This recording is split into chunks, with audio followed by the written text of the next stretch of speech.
I am the Action Network's Darren Rovell. I'm joined by our own Collin Wilson and our own Stuckey. I brought them in for one reason. You know, when we used to go to the office, everyone was talking about golf. Golf is the new place to bet. You know why? Because you, after 4 days, could cash in on a great future. It's amazing. You don't have to wait all season. And now that I've checked my tracker and I'm 0-14 and have lost $580 in golf, I am clearly trending the wrong way.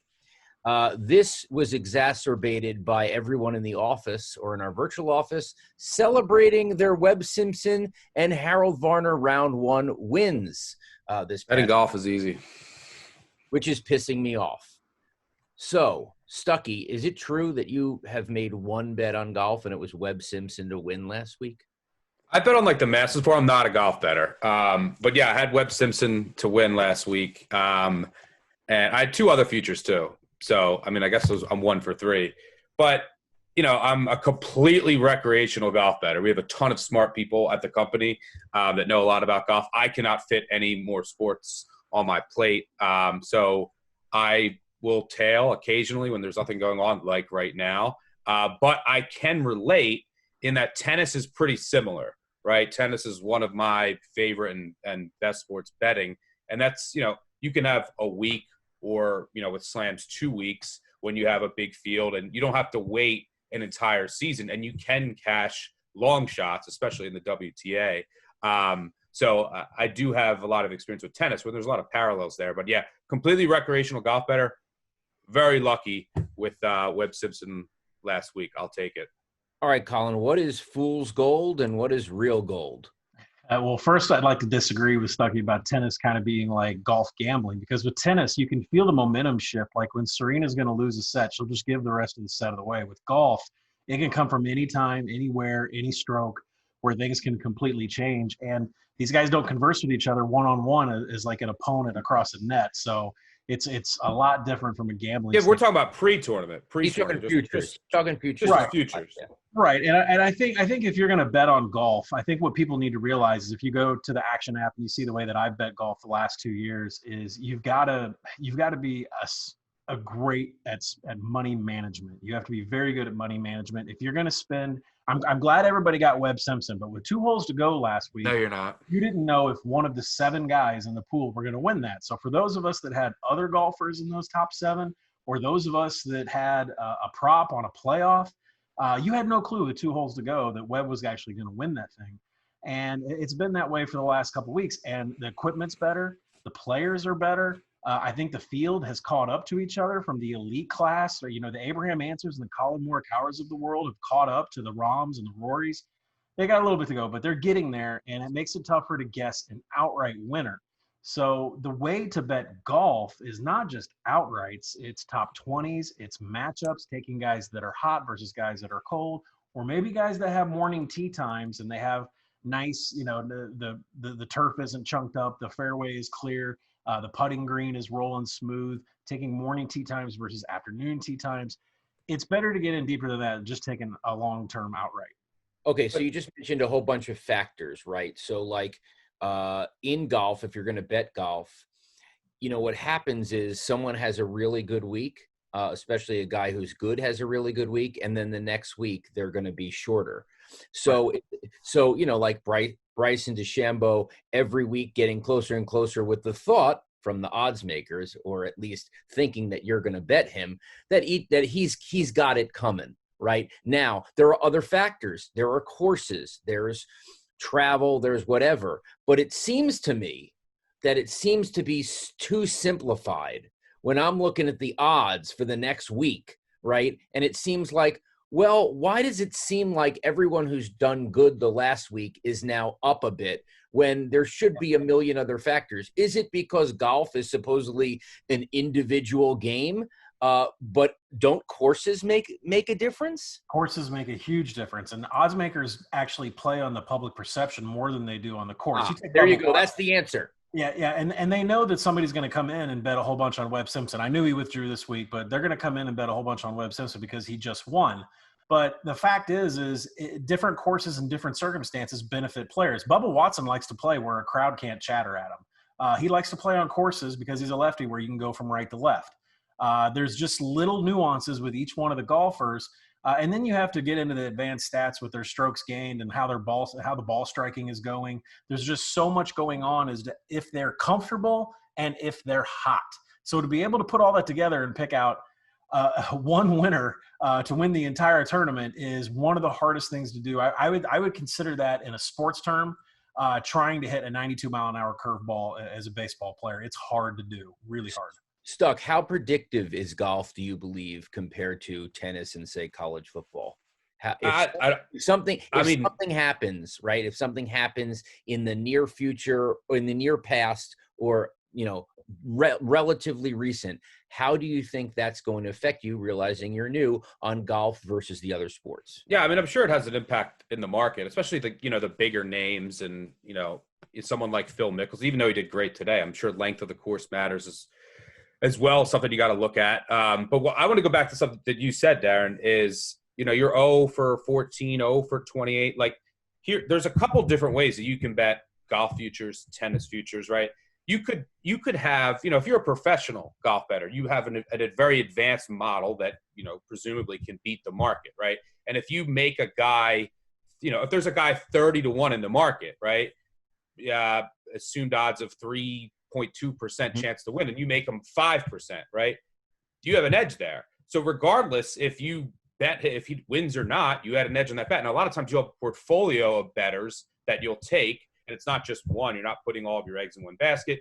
You have a portfolio. But, if I said you have a 1 in a million chance of winning $1 billion, right, on a drawing, you would do that every time. Now, you might lose 1 million times in a row. It's a 1 in a million chance. You could lose 2 million times in a row. You might be down $2 million. But every single time you entered into that bet, it would have been a good bet.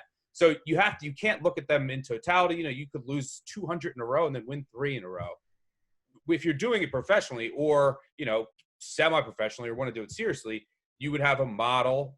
Not a lot of people have really good golf models, right? And you would have to find an edge on that one particular bet or portfolio of bets for that tournament. That's one way to do it.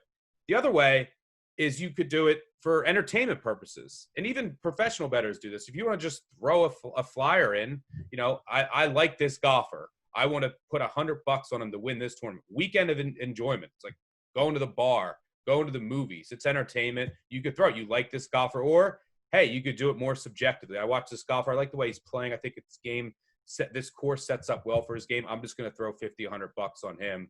So there's a couple different ways to do it, but you could go 0-20, 0-30, 0-50, but it doesn't mean that they were bad bets. It doesn't mean that they were good bets. But you're going to have stretches like that if you're trying to hunt for a long shot. I want to say that I do have one win. It wasn't through PointsBet, so it didn't sync, and I forgot to add it. But I do have one win, and I can show it to anyone who doesn't believe me. I did have Bryson top 5. Collin, I got to ask you, is golf getting hurt by the fact that we don't have one control winner? So, for example, when there was Tiger, right? I'd like to see, like, even try a 3-1 or a 4-1. A guy who's won 3 out of 7. It seems like as you talked about, the field is getting kind of more diverse, and there's more of a chance for a random to win. It's closing.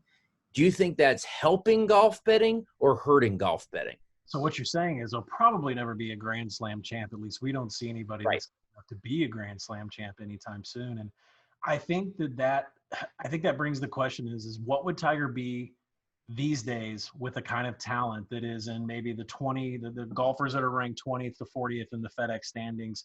How close would they be able to hang with Tiger in his heyday? And I just think it speaks to the strength of the sport and the fact that you can watch almost any of these guys and try to replicate their form or try to hit as well as they are. They give you belief because the field is so deep that you can play that way and you can bet on them and anybody has a chance. I actually think it draws more in the betting industry because when Tiger was dominating, the numbers were just so out of control. You'd have to pay so much juice in every single matchup. And you would wait for an injury report or maybe just the thought of an injury before you would fade Tiger.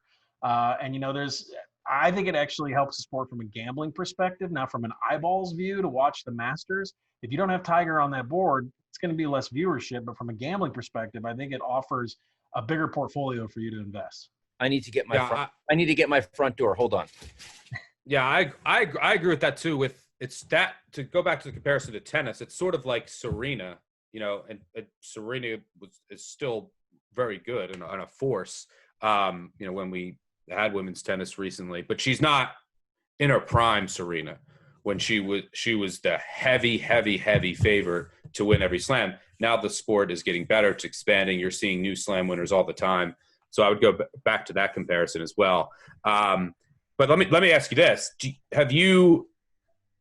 will you, based on what you've done this summer without baseball, college football prep, will you spend any time, right? So like on a Saturday during the fall, we have college football on 1 trillion TVs, right? And that's all we're watching. That's all we're betting. We're following scores on the Action app. Will you spend any time with the Golf Channel on this fall if there is college football? Well, I think that's a good question for an individual person, because for me, growing up in the South and graduating from an SEC school, that's the king. And as much as I love golf and how much it's risen, and as much as my childhood was involved with baseball and MLB, college football is still king in this household, and it's on every TV 24 hours a day. So where does golf fit in? I'm glad there's games I'm glad it's being played during the day. I'm glad it's on a Thursday and a Friday afternoon, because there's nothing going on from a college football perspective. Now, you want to put this up against the NFL on Sunday, like we're going to have this fall with the Masters and say a full slate of NFL. I can tell you that golf is going to get some side action TV. Does it get the main TV? Probably not. Depends on the wager. But, to put those up against the big four is going to be tough. But for me, golf is going to take up space when MLB does return. And the reason is because as much as I miss MLB and as much as it's been a part of my life ever since I was born, I don't think I could sit through an Orioles and Tigers game when I can watch some of these golf bets that I have with a field of tremendous golfers. So it's going to be a real battle here from my perspective personally, that I think golf is going to take up my resource time, my studying time, and my gambling. The size of my wallet at the books is probably going to go more towards golf than it is MLB coming up. By the way, go ahead, Darren. I must say, guys, that just seeing my record and then seeing who wins, like seeing who wins affects me more than any other sport, right? So like if Abraham Answer went, like normally I'm like, oh, I didn't win. You know how you're affected today, Collin. You're clearly affected and angry. And I feel like if I lose, I lose. Let's take away my fandom for football.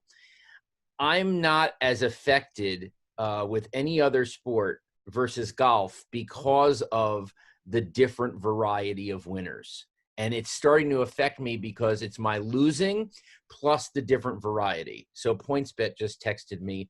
They have one bet for Mackenzie Hughes to win this tournament. I'm not saying he's winning the tournament. I'm just saying, is that you? No. Oh, okay. They have it. Just trying to piss off Collin. They have a $10 bet at 300 to 1, but they have one bet. Okay. Like, right. So I'm just saying there's something that just like you're ticked off, I do think there's something uniquely golf because the field is so big and the winners are so vast that pisses me off when I lose more than any other sport. Well, Collin's also speaking to what it speaks to is like and this happens with, you saw it kind of happen with soccer. There's nothing else going on, right?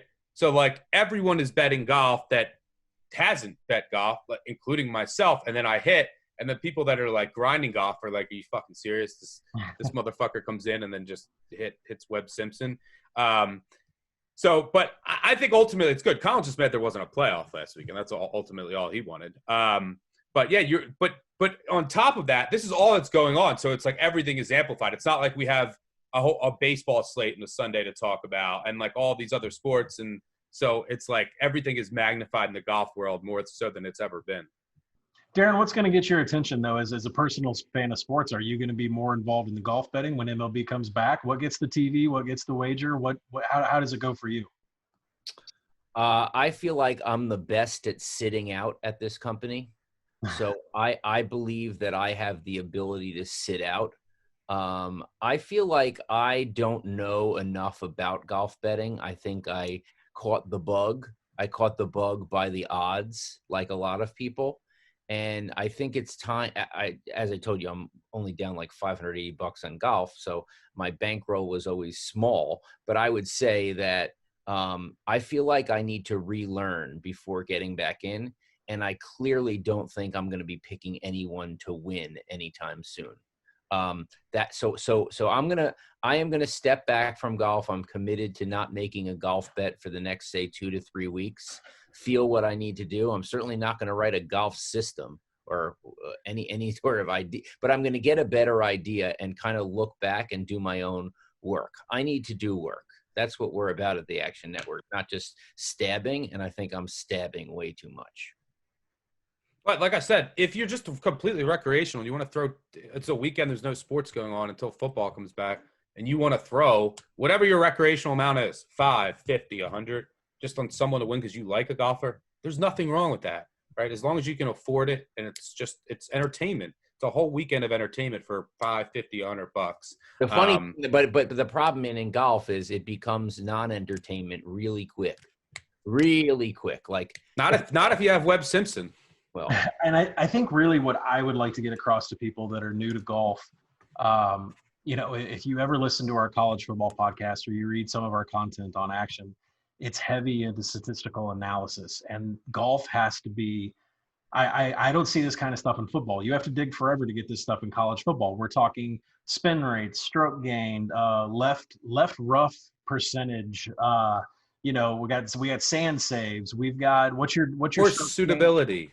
Yeah, we got, tee to green, approach the green, around the green. We have so many advanced stats, and they're live on the screen as they track the ball.